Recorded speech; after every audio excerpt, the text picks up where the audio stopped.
Hello, good morning mga ka-filmmakers. For today's video, gagawa tayo ng simple design for a birthday invitation at para sa tarpaulin ni Aling Maliit. Actually, her mom was my previous client before and I didn't expect na magpipiyom ulit siya para magpagawa ng pang invitation, birthday invitation at pang tarpaulin ni baby.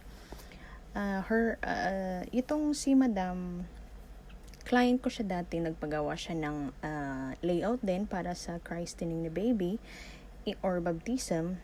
Hindi ko ina-expect na magpipiyong ulit siya at magpapagawa ulit. That means, pag binalikan ka ng client mo, customer mo, that means they like your services. That's why.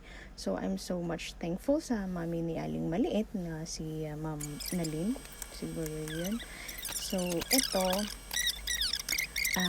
dito ako sa Canva nag-edit. Dito ako naghanap ng design na babagay sa mga pictures na sinate ng kanyang mama. So actually what I'm doing right now is the invitation for the birthday. So yan. Naganap ako ng itong perfect layout na nakita ko. So I recreate, I choose, and I add some. So kung gumagamit din kayo ng Canva para naman mas maganda and mas at least masasabi niyo trabaho niyo din kahit nahiram tayo ng template, we must have to be more creative. We must have to add some or remove some of the designs from the templates na hiniram natin. So yan, ang resulta. Usually pag may nagpapagawa sa akin ng mga layout, I always make some more, hindi lang isang ginagawa kong kopya or design na sinesend sa kanila. Kasi minsan, yung prefer ko, hindi nila gusto. Yung mga ganon, may mga bagay tayo kaya so, I'm making it more and generalized. At least, makapag-gawa ako ng more options nila, tapos ibibigay ko sa kanila. And they love it very much.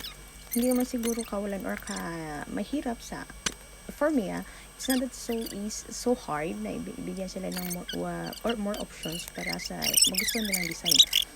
I-credit man sa'yo or hindi, it will be better.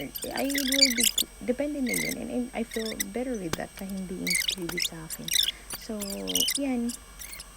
Much prefer kong gumagawa ng more than 2 or 3 designs na nagugustuhan ko. Pero syempre, hindi naman sobra-sobra tayong mapapagod sa gagawin natin. So, ganun. Na-enjoy ko kasi siya pag nag-edit ako lalo sa mga bata. So, here is the design. Ang outcome niya.